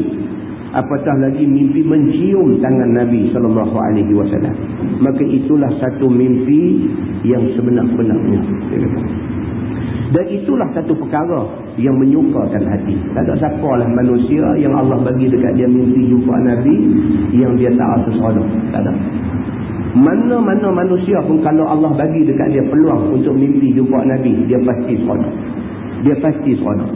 Kerana orang yang melihat Nabi dalam mimpi itu alamat kepada kebahagiaan dan alamat kepada keagamaan. Itu dia. Nak dapat mimpi jumpa Nabi itu bukan senanglah. Kalau dapat, maka itu tanda kebahagiaan dan tanda Allah nak bagi dekat dia kuat agama. Begitu. Dan seperti seorang yang mimpi melihat ibu ataupun mimpi melihat bapaknya ataupun saudaranya yang dah mati di dalam tidurnya, dengan memakai pakaian yang putih, maka itu pun satu daripada perkara yang menyukakan hati dia. Kalau siapa yang mak pak dah mati dan sebagainya, tiba-tiba dah 10 tahun, 15 tahun dah, 20 tahun dah mak pak mati, tiba-tiba mimpi jumpa orang tua ni. Dalam mimpi kita tu orang tua ni mai pakai baju putih. Begitu dia kata. Kerana melihat ibu atau melihat bapa itu alamat kepada kesukaan dan kebaikan. Jumpa mak pak ni memang baiklah tuan-tuan. Jumpa mak pak memang baik. Begitu. Dan alamat ibu memakai putih itu ialah alamat ahli syurga. Dia kata. Putih ini pakaian ahli syurga. Tuan-tuan, kita dah baca hadis banyak kali dah. Orang nak mati, malaikat nanti mai. Kalau malaikat mai duduk belah kanan pakai pakaian serba putih, Nabi kata ketahuilah dia daripada orang-orang ahlus sa'adah, orang-orang yang akan mendapat kebaikan. Tapi kalau malaikat mai dalam keadaan serba hitam, duduk sebelah kiri, maka ketahuilah dia ni min ahli syaqawah, daripada orang yang jahat-jahat. Tuan-tuan jangan. Kita duduk atas dunia ni, kita duduk berasa kita baik sangat. Kita duduk berasa orang tu buruk, orang ni jahat, orang ni tak betul, orang ni. Kita duduk berasa macam tu. Nak mati, kita sendiri tahu kita baik tak baik. Kita sendiri tahu. Sebelum mati, kita boleh kata siapa pun jahat, siapa pun baik, kita boleh kata. Dalam keadaan kita tak tahu kita baik ke jahat. Kita tak tahu. Tapi sedetik lagi sakaratul maut ni nak tabik keluar nyawa daripada badan kita, Allah dah tunjuk dah kat kita. Kalau mai pakai putih semua duduk belah kanan, kita baik. Kalau mai pakai hitam semua duduk belah kiri, kita tak baik. Asal selalu kata kat orang lah, hang sendiri akan jumpa masalah kali. Tuan-tuan, itu sebab kita bila bercakap soal agama, kita tak boleh pukul dada. Kata kita yang terbaik, orang tidak baik. Tak boleh. Kerana selagi nyawa tak terbit daripada badan, selagi itu kita tak tahu kita ni nak dapat husnul khatimah ke nak dapat su'ul khatimah, kita tak tahu. Siapa pernah sangka orang yang melembing Sayyidina Hamzah akhirnya masuk Islam dan boleh mati sebagai orang yang mati, orang yang Islam dan beriman kepada Allah. Masa dia ambil lembing tombak Sayyidina Hamzah dalam perang Badar, sampai membawa kepada dalam perang Uhud, sampai membawa kepada matinya Sayyidina Hamzah, syahidnya Sayyidina Hamzah. Semua orang kecam dia, semua orang kata kat dia, semua orang nak bunuh dia, semua orang benci dia. Tapi Allah Subhanahu wa taala mendahului kehendak manusia. Allah pilih dia untuk terima Islam, Allah pilih dia untuk terima iman, Allah pilih dia untuk menjadi orang yang mendapat hidayah Allah. Akhirnya dia masuk Islam dan dia mati dalam keadaan orang yang beriman kepada Allah. Siapa nak sangka? Kita dengar cerita Bal'am bin Ba'urah, hidupnya penuh beriman dan sebagainya. Akhirnya nak mati, diperdaya oleh iblis. Sesaat lagi nak mati, dia mati dalam keadaan kafir kepada Allah. Yang ni semua orang kena insaf. Yang ni semua orang kena insaf. Kita benci dekat satu orang, reserve sikit. Jangan benci habis-habis. Sebab kita tak tahu, tahkah dia esok pergi jadi ahli syurga, kita pula esok pergi ganti tempat dia. Kita tak tahu. Tuan-tuan pernah dengar cerita satu orang yang telah membunuh 100 nyawa? Apa jadi kat dia? Dia bunuh 99 orang. Tiba-tiba rasa nak menyesal, rasa macam tersilap, berasa nak berubah. Dia pergi tanya satu pendeta, dia kata ni aku dah bunuh 99 orang, macam mana cerita dengan aku ni? Kawan tu kata berapa? 99 orang tak ada jalan dah kata. Tak ada jalan, dia bunuh lui jadi 100. Mati kawan tu yang ke-100. Walaupun begitu, dia masih lagi duk berasa apa kesudahan dia ni. Dia ni jahat, sampai bila nak jahat? Satu hari dia nak berubah juga. Pergi jumpa seorang abid billah. Hadis sahih tuan-tuan, riwayat Al-Bukhari. Abid billah ni kata tak ada siapa boleh halang kamu daripada mendapat keampunan Allah. Tak ada siapa boleh halang. Kalau betul-betul kamu minta ampun dekat Allah, Allah nak ampun kamu. Tak ada siapa mai halang Tuhan ampun kamu. Dia kata okey, lah ni dia nak bertaubat. Abid billah kata kamu kena hijrah daripada kampung, kamu duduklah pergi tempat lain. Pasal di kampung ni kamu susah nak berubah. Orang kenal kamu jahat. Dalam nak pindah duduk kampung lain tu, dalam perjalanan tu mati. Yang akhirnya direngkahkan cerita, Allah hantar malaikat main sukat dan sebagainya. Nabi kata sebenarnya perjalanan dia keluar tu sikit baru nak pergi tu jauh lagi, tapi Allah dekatkan mayat dia dengan tempat yang dia nak pergi, dan dengan kerana itu dia dianggap sebagai ahli syurga. Ini benda ni tuan-tuan, bukan kita mengaji haba nak dengar masuk kanan keluar kiri, tapi kita nak ambil pengajaran untuk diri kita. Jangan kita pandang orang lain semua jahat, jangan kita perasan kata kita dah cukup baik. Tak boleh, kerana Allah saja yang tahu kesudahan kita baik ataupun buruk, husnul khatimah atau su'ul khatimah. Yang penting ialah minta dekat Tuhan, minta kita ni Tuhan selamatkan, biar kaki kita tak tergelincir daripada siratan mustaqimah, daripada jalan yang benar. Muslimin dan muslimat yang dirahmati Allah sekalian. Baik. Dia kata mimpi ni bagaimana hakikatnya? Kata Imam Nawawi rahimahullah ta'ala dalam syarah Muslim, telah berkata Imam Al-Mawardi, bermula mazhab ahli sunnah pada hakikat mimpi itu, iaitu bahawasanya Allah SWT jadikan dalam hati orang yang mimpi itu beberapa i'tiqad. Sebagaimana Tuhan jadikan dalam hati orang yang jaga itu juga beberapa i'tiqad. Maka Allah SWT itu Tuhan yang memperbuat ia sebarang kehendaknya. Maka boleh dibuatnya apa-apa pada orang yang tidur ataupun kepada orang yang jaga. Tiada menegah akan dia, yakni akan Allah, oleh tidurnya, dan tiada menegah akan dia oleh jaga. Itu dia. Tuhan ni cerita dia buat apa kat kita pun boleh. Tuhan ni kalau dia nak buat apa pun kat kita boleh. Tentu banyak benda pelik Tuhan buat dalam dunia ni. Kalau kita ambil yang tiba, kita faham. Berapa banyak dah Tuhan takdirkan naik satu kereta, orang tua-tua, orang kuat-kuat, orang muda-muda, orang hebat-hebat, ada 4-5 orang. Budak kecil baru 3 bulan, 4 bulan umur ada seorang. Orang tua umur 80 ada seorang. Naik sebiji kereta. Aksiden, tunda-tunda, jatuh gaung, berguling dan sebagainya. Hak muda-muda, hak sergah-sergah ni mati habis. Budak umur 3 bulan tak mati. Orang tua umur 80 tahun boleh duduk tolong tarik keluar budak ni buat lari. Siapa boleh fikir benda ni? Tuhan dah buat banyak dah. Banyak dah Tuhan buat benda ni. Akal kita kata budak kecil ni mesti jalan dulu. Kerana dia kecil, dia tak tahan dengan hentakan, dengan kesakitan, dia tak boleh tahan. Dia selamat, tak ada calak sikit pun. Orang tua umur 80 ni, kita kata orang tua ni pun lahir dah berjalan pun tak larat dah berjalan, tak berhenti jalan, tak berhenti, tak larat dah berjalan. Tiba-tiba accident, dia yang pergi ambil budak tu buat keluar daripada kereta, dia selamat. Allah Subhanahu Wa Taala Tuhan Maha Kuasa. Demikianlah Allah berkuasa mendatangkan mimpi pada siapa-siapa. Tuhan nak buat main, dia buat main, siapa tak dia kata apa. Begitu. Di bawah tu semua cerita tu semua. Terus di sampai bawah lagi sabda Nabi sallallahu alaihi wasallam lagi, "War-ru'ya min tahzin syaitan."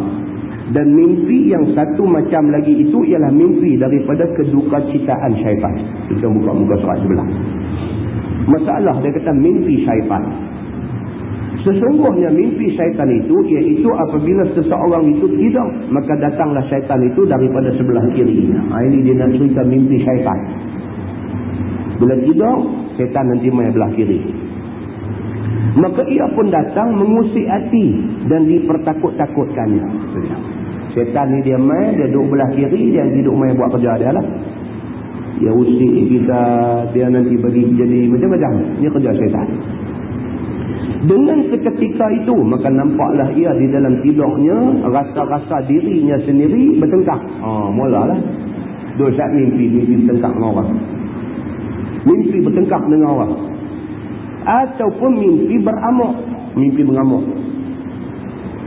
Dia tak ada mengamuk ambil apa. Tuan-tuan tahu tak ni hadut jali. Kita duk baca dalam surah abang kan. Kata pergi tetak bini. Tak lagi pergi tetak mak sendiri. Ni semua ni orang-orang macam ni dia nampak syaitan lah. Syaitan. Dia nampak. Dia tengok bini dia nampak lagu macam mana. Dia jadi macam tu. Ini adalah daripada gangguan-gangguan syaitan. Syaitan hak jenis dia lah. Iblis, syaitan, jin kafir dan sebagainya. Jenis-jenis macam ni. Dia nampak. Banyak tuan-tuan hak jenis macam ni. Hak jenis kita tengok duduk tepi jalan, nampak duduk cakap ngungang-ngungang. Dia duduk seorang. Tapi nampak cara ke dia bercakap dia macam ada orang depan dia. Ini adalah gangguan-gangguan syaitan. Dalam bahasa sainsnya dia buatlah macam-macam nama lah. Psycho apa, Psycho 1, Psycho 2, Psycho 3, macam-macam kan. Pokok pangkalnya ialah gangguan syaitan. Begitu. Dia bertengkak-tengkak, dia beramak-amak ni, dia nampak macam tu. Dan berbunuh-bunuhan dan memperbuat barang yang dibenci dan barang yang ditakuti. Dia nampak macam tu. Saat lagi dia jadi takut seorang-seorang dia. Takut lari hidup menyorok tang tu tang ni. Saat lagi dia jadi begitu. Ini benda yang berlaku di depan kita. Dan demikianlah perbuatan syaitan itu. Dia kata ni adalah kerja syaitan. Maka dia kata, maka dengan sebab itulah dinamakan mimpi itu mimpi syaitan. Kerana syaitan itu ada menyertanya dan ada mengusiknya. Tapi satu benda kita kena ingat tuan-tuan, benda ni tak boleh jadi melainkan dengan izin Allah. Tapi kadang-kadang Allah izin atas sebab-sebab yang tertentu, Allah izin benda ni bagi jadi. Tapi benda ni tak jadi kalau sekiranya tidak dengan izin Allah. Begitu. Baik. Kerana syaitan itu ada menyertainya dan ada mengusiknya. Bersalahan mimpi yang betul dan mimpi yang benar tiada disertai oleh syaitan sekali-kali. Dan ialah mimpi yang menyukakan hati. Dia kata kalau mimpi yang baik, memang mimpi tak ada lah nak jadi gangguan syaitan ni semua tak ada. Begitu. Sabda Nabi SAW lagi, wa ru'ya mimma yuhaddithu bihar rajul nafsah. Dan mimpi yang satu macam lagi itu, iaitu mimpi daripada barang yang dikhabarkan dengan dia oleh laki-laki itu akan dirinya. Ini adalah mimpi yang kedua. Baik, apa maksud dia? Mimpi kosong itu tiada takbirnya. Ini dia mimpi ada, tak ada apa. Dia kaitan dengan diri dia, itu aja. Sesungguhnya dengan sepotong hadis dalam masalah itu, ketahuilah kita, ada pada mimpi itu namanya mimpi kosong. Ini mimpi tak ada apa-apa. Dan mimpi yang tiada takbir, iaitu jadi ia daripada seorang yang berbimbang dan bergantung dalam hatinya dengan satu perkara yang dicita-citakannya amat-amat. Ini yang kita bincang tadi dah. Benda tu dia ingat, benda tu dia mimpi. Atau disukanya amat-amat, atau dibencinya amat-amat. Apabila tidur ia, maka sudahlah terpandang-pandang ia dalam tidurnya akan perkara yang dicita-citakannya itu. Sama ada didapatnya ataupun ditolaknya apa yang dibencinya. Itulah akan terbawa-bawa dalam mimpi dia. Kan? Sehingga boleh jadi nampak kepada orang yang jaga setengah daripada kelakuannya. Sampai kadang-kadang dia mimpi ni sampai orang boleh tengok. Tak lagi dia kerati bini dia. Ada orang mimpi macam tu. Kan? Dia mimpi sigong bini patah gigi atas ni. Pelepuk bagi. Dia mimpi lawan dengan orang. Pasal apa? Pasal di tempat kerja tadi ada samsing mana kami duduk jengkel dia ajak bergaduh. Duk tolak-tolak bau dah, duk tolak-tolak dada dah, duk tinggal tak ambah lagi dah. Jadi dia balik ni, balik naik motor, balik naik kereta, balik rumah ni duk terbayang-bayang lagi tadi. Sayang kalau kau rendam di sebiji tadi. Dia duk geram tu, pasal tadi baru keluar daripada ofis, jadi nak bertumbuk dengan orang. Dia kata aku perangin sangatlah tadi ni duk siung-siung ikut telinga dah. Sayang kalau kau padiah sebiji tadi. Dia dua kereta balik tu pun duk ingat lagu tu. Sampai dia rumah balik pun duk hangat lagi. Duk berasa geram lagi. Duk berasa menyesal tak tumbuk tadi ni. Malam tu tumbuk bini dia. Dia terbawa-bawa dalam tidur. Jenis macam ni dia kata mimpi kosong. Mimpi kosong kadang-kadang sampai ke peringkat ada orang akan terima padah daripada kelakuan dia. Seperti dia kata tertawa-tawa. Ni pun dah tu. Tidak. Senyum satu macam dia tu senyum. Dini dah pun buat pula dia ni. Senyum. Carut dia kata. Ataupun seperti bersorak-sorak dan bermacam-macam suara tu bukan saudara. Dan bermacam-macam suara yang dikatakan orang teringau-ingau. Kadang-kadang bercakap. Di tempat kerja ni duduk syok dekat kawan budak perempuan duduk kerja sekali dengan dia, balik rumah dia sebut nama gondong. Bini dia ambil bantai, pekuk dia, mati keras batas katil. Orang tu sebut siapa dia kan. Ni pun terbawa-bawa. Sampai dalam tidur sebut nama orang-orang ni semua kan. Ini dia kata masuk dalam mimpi kosong. Maka yang ini satu macam mimpi yang tiada takbirnya. Dan kosong, tidak ada apa-apa. Tak payahlah tak ni tidur tanya Tok Alim mana pula ni saya ni siapa. Saya tidur sebut nama Miah ni. Tak payah tanya. Yang tu dia kata adalah mimpi kosong. Tak payah dulu tanya lah. Sabda Nabi SAW lagi, fa iza ra'a ahadukum ma yakrahu falyaqum falyatful. Maka apabila melihat seorang daripada kamu di dalam mimpinya akan barang yang dibenci dan ditakutnya, maka hendaklah bangun duduk dan berdiri lalu meludah sebelah kiri.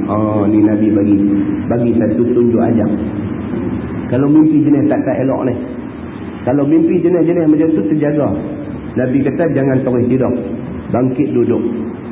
Kalau boleh bangkit berdiri dulu. Lepas tu ludah sebelah kiri. Ludah isyarat. Ludah isyarat. Ada dalam satu hadis lain Nabi kata muih aja, tak payah ludah, muih aja. Muih 3 kali. Dalam satu hadis lain Nabi kata ludah 3 kali. Ludah di situ maksudnya ludah isyarat, bukan ludah sebenar. Begitu. Baik, masalah mimpi syaitan itu bagaimana kita perbuat. Baik, kalau mimpi hak jenis syaitan ni nak buat macam mana saya kata. Sesungguhnya dengan sepotong hadis itu dapat kita akan satu pengajaran Nabi SAW kepada umat dia. Apabila mimpi akan sebagai mimpi syaitan, seperti mimpi berkelahi, ataupun mimpi berbunuh, ataupun mimpi bertikam, atau mimpi kena tekan, ataupun mimpi kena nyok, ataupun sebagainya, maka hendaklah bangkit daripada tidur, beralih dan berkisah ke tempat lain. Dia kata, bangkit, dia kata jangan tak bangkit. Bila mimpi tak elok macam ni, bangkit. Bangkit berkisah pergi tempat dia, bangkit pergi ke lain dulu, dia kata. Dan ludah sebelah kiri 3 kali, sebagaimana ludah orang mimpi. Dan ucap olehmu begini, dan ucapkan a'udzubillahi minasyaitanirrajim wa min syarri ma ra'aitu. A'udzubillahi minasyaitanirrajim wa min syarri ma ra'aitu. Begitu. Maksudnya aku minta berlindung dengan Allah daripada syaitan yang kena rejam dan daripada kejahatan barang yang aku lihat dalam mimpi tadi. Minta jauh. Mimpi kita pergi tikam orang, pergi bunuh orang. Minta, ya Allah, minta jauh aku tak mau bunuh siapa-siapa. Minta begitu. Masalah mimpi syaitan itu mengapa disuruh syarak kita bangkit? Pasal apa nak kena bangkit? Kata Imam Nawawi rahimahullahu ta'ala dalam syarah Muslim, sayogia dihimpunkan antara segala riwayat hadis Nabi dan beramal dengan dia semuanya. Ini Imam Nawawi pesan dulu. Dia kata kita ni cubalah sedaya upaya amalkan hadis Nabi dalam apa bab sekalipun. Bukan dalam bab mimpi aja, dalam bab apa sekalipun, semayang ke, biar kita semayang ikut macam Nabi buat. Dalam bab apa sekalipun ikut macam mana Nabi buat. Imam Nawawi kata hak tu lebih selamat daripada duduk reka-reka, duduk ikut-ikut dan untuk hujah. Begitu. Maka dalam bab mimpi ni pun ada hadis-hadis yang menerangkan apa kita patut buat kalau mimpi tak elok. Dia kata, iaitu apabila melihat seorang akan barang yang dibencinya dalam mimpinya, maka hendaklah dia hembus, dia kata, ataupun ludah sebelah kirinya 3 kali. Ini daripada hadis-hadis lain. Imam Nawawi himpun, dia terus buat ringkasan. Kalau mimpi tak elok, dia kata sama ada muih 3 kali ataupun buat isyarat ludah 3 kali. Dan ucap semacam doa dalam masalah tadi. A'udzubillahi minasyaitanirrajim wa min syarri ma ra'aitu. Begitu. Dan hendaklah berpaling ke kiri, yakni tidur di sebelah lambung yang kiri. Kemudian lepas pada tu pusing, tidur mengiring ke sebelah kiri. Dan bangkit semayang 2 rakaat. Dia kata kalau boleh, dia kata tambah satu lagi. Nabi suruh bangkit semayang sunat 2 rakaat. Lepas tu kalau nak tidur balik, semayang dulu 2 rakaat, dia kata. Maka siapa memperbuat yang demikian itu, maka mengamal ia dengan sekalian yang tersebut di dalam hadis Nabi. Tetapi jika seseorang itu ringkaskan atas memperbuat setengahnya saja, dia pakai muih sudah ada dah. Nak bangkit semayang nak apa ni semua nak jadi payah, pakai muih 3 kali aja. Nescaya memadai jua pada menolakkan mudarat mimpi syaitan itu dengan izin Allah Subhanahu wa taala, sebagaimana yang diterangkan oleh beberapa hadis tadi. Ada kata hak tu pun tak apa dah, tapi korang mereka sikit. Kan alang-alang dah kita terjaga bangkit bila buat isyarat tu, semayanglah 2 rakaat. Bila lagi kita nak semayang sunat? Dah, bila dah tumpang terbangkit ni, semayang sunat 2 rakaat. Masalah mimpi syaitan itu mengapa disuruh syarak kita ludah sebelah kiri? Kata Imam Nawawi rahimahullahu ta'ala di dalam syarah Muslim, telah berkata Al-Qadhi, dan disuruh syarak tiup dan ludah 3 kali sebelah kiri itu kerana menghalau syaitan yang datang dia di dalam mimpinya yang lagi dibencinya itu, kerana menghinakan syaitan itu dan benci akan dia. Itu tujuannya, tunjuk kata kita benci kepada syaitan. Dan macam orang pergi Mekah melontak. Melontak tu simbol kepada marah syaitan. Melontak tu kan, ada orang tanya, ambil batu ni, bergaya tu kan, marah sangat dia dekat syaitan ni kan, pegang tu buat syaitan tengok tu pun lari dah. Dia kata marah sangat kat aku dia kan, lepas tu kawan balik dengan syaitan. Dia dua je kan, pungai dengan gaya pungai, melontak daripada haji dengan gaya lontak. Gaya tu dia mah kan, dia buat gaya bowling tak mah, dia kena gaya lontak macam tu. Buat gaya bowling tak apa, tak apa. Dia begitu. Baik, jadi ni pun serupa, kita kena tunjuk isyarat bahawa kita hinakan syaitan dan benci kepada dia, dan ditentukan dengan sebelah kiri kerana sebelah kiri itu tempat kotak-kotak dan segala yang dibenci, dan seumpama dengannya kiri ini sudah maklum bagi kita semua, kiri ini tak elok. Tentang biasa dengar hadis Nabi, sahabat makan sama dengan Nabi pakai tangan kiri. Nabi terus tegur. Nabi kata, kul biyaminik, makan dengan tangan kanan. Nabi kata dia. Dia jawab balik kat Nabi.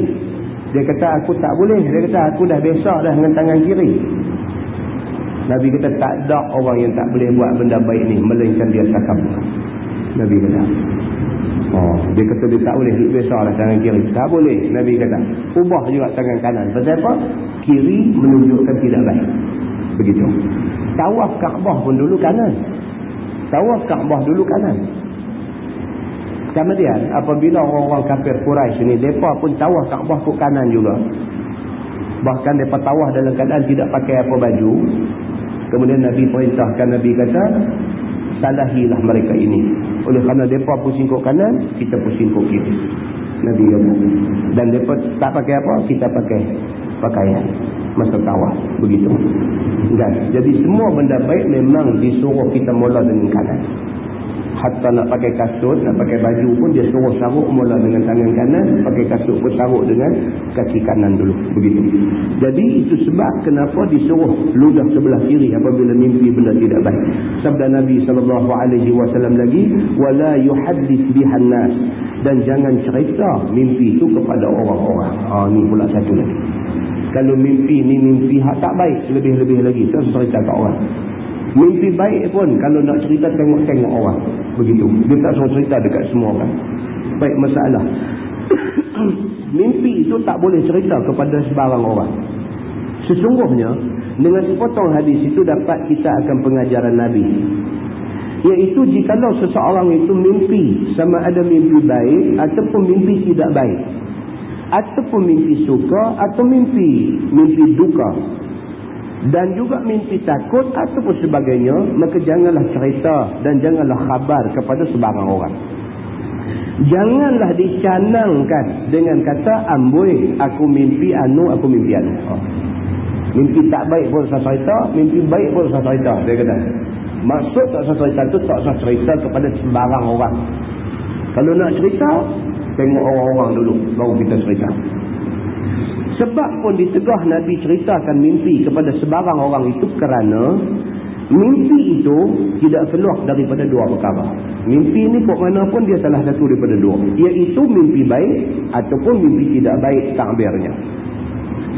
Maka jikalau baik, mimpi itu boleh jadi hasad orang kepada kita. Itu dia. Nampak anda? Nabi pun pesan, kalau kita mimpi baik, dia nak cerita ke orang dengki kita. Dengki ni tak boleh buang. Dan Nabi kata banyak kali dah kita baca hadis kan. Nabi SAW kata penyakit yang manusia tak payah nak buang ni dia antara dia hasad. Hasad. Balut serban elok apa semua pun dengki juga kat orang. Dengki juga. Tak boleh luku kata kau jom jadi. Tak boleh kata kau boleh nak luku. Kalau boleh nak dah kaki bagi jatuh. Kalau boleh nak pijak atas belakang langsung. Tak boleh kata kau jauh-jauh pun cukup. Pasal apa? Hasad. Ada sikit hasad dalam hati. Manusia dia nak buang langsung hasad dalam hati dia susah. Tak banyak sikit dia selinap masuk. Dia selinap masuk. Dia selinap masuk. Tengok orang tu lebih dari segi RM2 kita hasad. Tengok orang tu lebih dari segi ilmu kita hasad. Kita tengok orang tu lebih dari segi rupa paras kita hasad. Macam-macam lah. Hasad mai apabila orang di sebelah sana mempunyai kelebihan. Maka hasad mai kepada pihak sebelah sini. Mana-mana orang yang boleh buang hasad, tak selayan hasad yang lintas dalam diri dia, ini orang baik. Kalau sekiranya tak boleh buang, dia tewas dengan hasad yang dibawa oleh syaitan ke dalam diri dia. Ini saja. Mimpi pun, kalau mimpi benda baik, Nabi kata susah cerita ke orang. Pasal apa? Kalau benda tu baik, ada orang hasad dekat kamu. Nabi kata. Atau menambahkan dengki orang yang jadi seru.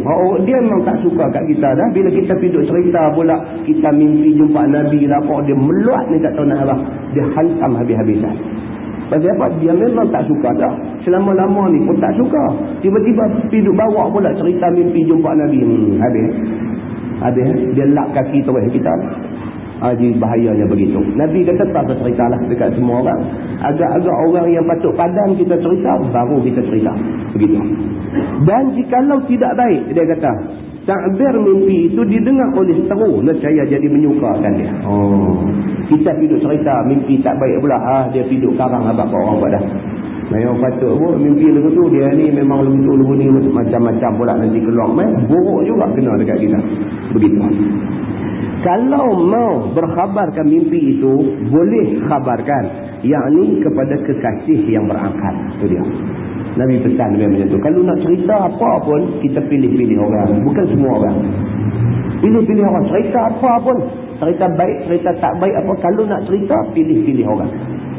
Orang yang dia sebut di sini kekasih yang berakal. Betul-betul kita tahu hati budi dia, kita boleh cerita. Kalau kita tak tahu hati budi dia, jangan cerita. Kita cerita maksud lain, tafsirannya sudah jadi lain. Pasal apa? Pasal dia bukan orang yang sepatutnya duduk pada kedudukan kekasih kita. Begitu. Seperti bapa ataupun nenek. Ini tentulah mak pak kita. Mereka tahu cerita sebenar. Mereka tahu. Dan mereka tahu kita. Kita anak dia, dia tahu kita. Kita cerita apa pun kat dia, dia faham kita. Cerita dekat mak pak kok mana pun tak apa. Dia kata. Ataupun adik-beradik terdekat, dia kata. Seperti bapa ataupun nenek atau isteri. Yang ni isteri yang penyimpan rahsia ataupun isteri. Tentu siapa lagi yang rapat dalam hidup kita? Selain daripada mak pak siapa? Isteri lah. Susah kita yang makan air mata, isteri kita. Orang ramai tak makan air mata, simpati sahaja kalau kita susah. Tapi yang makan air mata, isteri dan anak-anak kita yang makan air mata. Orang lain, kalau nampak kita okey, dia kata okey. Dia nampak tak okey, dia gatak kita. Yang susah, yang menanggung derita, yang menanggung sengsara, anak isteri kita. Sama ya, di mana-mana pun, dalam apa kes pun macam tu aja. Maka agama bagi pesan dekat kita. Dia kata dalam hal-hal yang macam ni, kalau nak cerita apa pun, dia kata hanya kepada kekasih yang berakal. Mak bapa, isteri ataupun kawan-kawan kita yang kita kenal hati budi dia. Dan kita tahu dia tak akan mencederakan kita. Tentu tahu Nabi SAW nak hijrah daripada Mekah ke Madinah. Siapa yang tahu benda ni? Sayyidina Abu Bakar As-Siddiq seorang aja. Nabi tak habaq dekat orang lain. Tak habaq. Nabi habaq dekat Sayyidina Abu Bakar As-Siddiq seorang aja. Sebab apa? Tuan-tuan buka dalam kitab hadis, dia dicerita siapa Sayyidina Abu Bakar di sisi Nabi. Nabi habaq dekat Abu Bakar As-Siddiq seorang aja. Pasal apa Nabi habaq dekat Abu Bakar aja? Orang lain Nabi biar tak tahu pun tak apa. Biar pergi, mereka nak kata apa? Mereka nak kata aku takut pasal hijrah tengah-tengah. Nabi hijrah tengah-tengah. Gelap-gelap lagi, belum cerah lagi. Nabi dah keluar daripada rumah. Nabi tak ikut laluan yang biasa dilalui oleh orang nak pergi Madinah. Nabi ambil laluan lain. Nak lari daripada bertembung dengan musuh. Sebab Nabi tahu, kalau berlaga dengan musuh tak menang. melainkan Allah nak bantu. Dalam keadaan kita tak kuat, kita pergi duk cari musuh, tak sah. Nabi keluar gelap-gelap lagi, ambil laluan yang orang tak akan jumpa Nabi. Menyorok dulu dalam gua Tur. Nabi beritahu dekat Sayyidina Abu Bakar As-Siddiq seorang aja. Siapa Abu Bakar As-Siddiq ni? Tonton tengok balik kisah Isra' dan Mi'raj. Bila Nabi balik aja daripada Isra' dan Mi'raj, Nabi duk cerita apa yang berlaku ni. Orang yang selama ni duk semayang belakang Nabi, duk jadi orang kuat Nabi, bila dengar cerita Isra' dan Mi'raj, dia kata apa? Dia kata, apalah Muhammad ni duk cerita benda macam ni? Kita tengok. Padahal orang kuat Nabi, pengikut Nabi, semayang belakang Nabi, sebahagian daripada mereka hantam Nabi balik. Macamlah mereka tak kenal Nabi ni siapa. Mereka boleh tak percaya apa yang Nabi kata. Tapi Sayyidina Abu Bakar As-Siddiq, bila orang pergi habaq dekat dia, kata Nabi Muhammad kata semalam dia ni naik borak, naik sampai ke langit Sidratil Muntaha, apa semua benda tak masuk akal. Sayyidina Abu Bakar jawab apa? Dia kata, kalau Muhammad yang cerita benda ni, aku percaya. Dia kata. Tentang tengok. Maka dengan kerana tu, patah balik mai kepada peristiwa hijrah. Nabi nak hijrah, Nabi cerita kat dia seorang saja. Ini tuan-tuan, sirah Rasulullah. Bila kita belajar, kita tengok, kita boleh faham. Rupanya Islam ni kaya dengan rujukan yang begitu luas. Yang apabila kita tengok, kita dapat banyak pengajaran. Dan pengajaran ini sebenarnya resipi yang cukup berharga untuk nak kita jaya dalam perjuangan Islam yang kita bawa. Begitu. Baik. So dia kata di sini, bagi tahu kepada kekasih yang berakal seperti bapa, nenek, isteri yang penyimpan rahsia dan tiada pelutih dan bocok mulut. Dia kata tak guna kita pergi cerita kat orang tak bocok mulut. Bocok mulut. Dia main tanya elok-elok, kita habaq elok-elok, dia main pelit benda yang kita habaq, dia pergi karang jadi cerita lain. Kita habaq lain, dia pergi tafsir buat lain, jadi cerita lain, tohmahan lagi banyak dokman dan sebagainya. Ini adalah orang yang bocok mulut. Tak guna kita cerita benda-benda yang betul-betul kepada orang-orang yang macam ni, kerana tak ada kebaikan, melainkan keburukan yang akan patah balik main dekat kita. Maka orang-orang yang bermimpi benda-benda baik, benda-benda buruk, jangan cerita dekat sebarang orang. Dia kata pilih orang-orang yang tertentu saja. Dan kepada orang yang ahli akal dan kepada orang-orang alim. Dengan kerana itulah seseorang yang bermimpi pergi takbirkan kepada sebarang orang, sehingga kepada si jahil pun dipinta takbir kepadanya. Bahkan sembunyi taruh dan bawa lekah takbir pada tuan-tuan alim ulama yang tahu takbir mimpi itu. Dia kata ada bawa pergi merata-rata, kerana benda ni akan merosakkan semacam-macam. Kemudian hadis yang last kali kata dia qala wa uhibbul qaid fil naum. Dan sabda Nabi SAW lagi, dan aku suka mimpi sengkela di dalam tidur. Sengkela tu al-qaid maksudnya ikat kaki. Mimpi ikat kaki. Nabi kata aku suka kalau sekiranya aku mimpi kena ikat kaki. Nabi kata di dalam tidur aku suka. Masalah menyampaikan sengkela itu disukai Nabi. Sesungguhnya dengan sepotong hadis dan masalah itu menunjukkan bahawasanya Nabi kita suka dia akan mimpi kena sengkela, kena ikat kaki. Dan benci dia akan mimpi kena belenggu. Sebagaimana sabdanya, wa ukrihul ghulla, dan aku benci kepada belenggu. Kerana sengkela itu tertentu bagi kena rantai ataupun kena ikat dengan tali di kaki. Al-qaid maksud ikat kaki. Dan tertentu belenggu itu ikat rantai di leher. Maka sudahlah takbir antara keduanya tak sama. Siapa mimpi kaki kena ikat dengan mimpi tengkok kena ikat tak sama. Mimpi kaki kena ikat tu mimpi baik. Mimpi kena ikat tengkok tu mimpi tak baik. Bermula takbir kena sengkela itu iaitu tetap dan kukuh pada agama. Itu dia. Bila kata mimpi kena ikat kaki, bermakna kita ni kukuh berdiri di atas jalan agama. Dia kata. Sebagaimana sabda Nabi, al-qaidu sabatun fid din. Bermula sengkela, yakni ikat kaki itu takbirnya ialah kukuh dan tetap pada agama, yakni kuat iman. Bersalahan belenggu leher, maka iaitu Nabi bencikan dia kerana ia sifat isi neraka. Mimpi kena ikat tengkok, itu mimpi ahli neraka. Tak bagus. Kata At-Tirmizi, ini hadis hasan lagi sahih dan telah dikeluarkan dia oleh Imam Bukhari di dalam sahihnya pada Abu Ta'bir dan dikeluarkan oleh Muslim dalam sahihnya pada Abu Ru'yah. Wallahu a'lam. Tak mahu ambil masa lebih sikit. Dia nak kena habis, dia tak lagi dia mati tengah jalan, dia tak faham. Wallahu a'lam. Yang baik itu daripada Allah, yang tak baik itu silap saya. Kita tangguh dengan tasbih kifarah dan suratul Asr. على محمد في الأولين والآخرين وسلم رضي الله تبارك وتعالى عن سادتنا أصحاب سيدنا رسول الله أجمعين. بسم الله الرحمن الرحيم. رضينا بالله ربا وبالإسلام دينا وبمحمد نبيا ورسولا. اللهم افتح علينا فتوح العارفين وارزقنا فهم النبيين بجاه خاتم الرسل. اللهم فقهنا في الدين وعلمنا التأويل واهدنا صراطك المستقيم. اللهم أرنا الحق حقا وارزقنا اتباعه وأرنا الباطل باطلا وارزقنا اجتنابه. اللهم اجعل جمعنا جمعا مرحوما وتفرقنا من بعده تفرقا معصوما. وصلى الله على محمد وعلى آله وصحبه وسلم والحمد لله رب العالمين.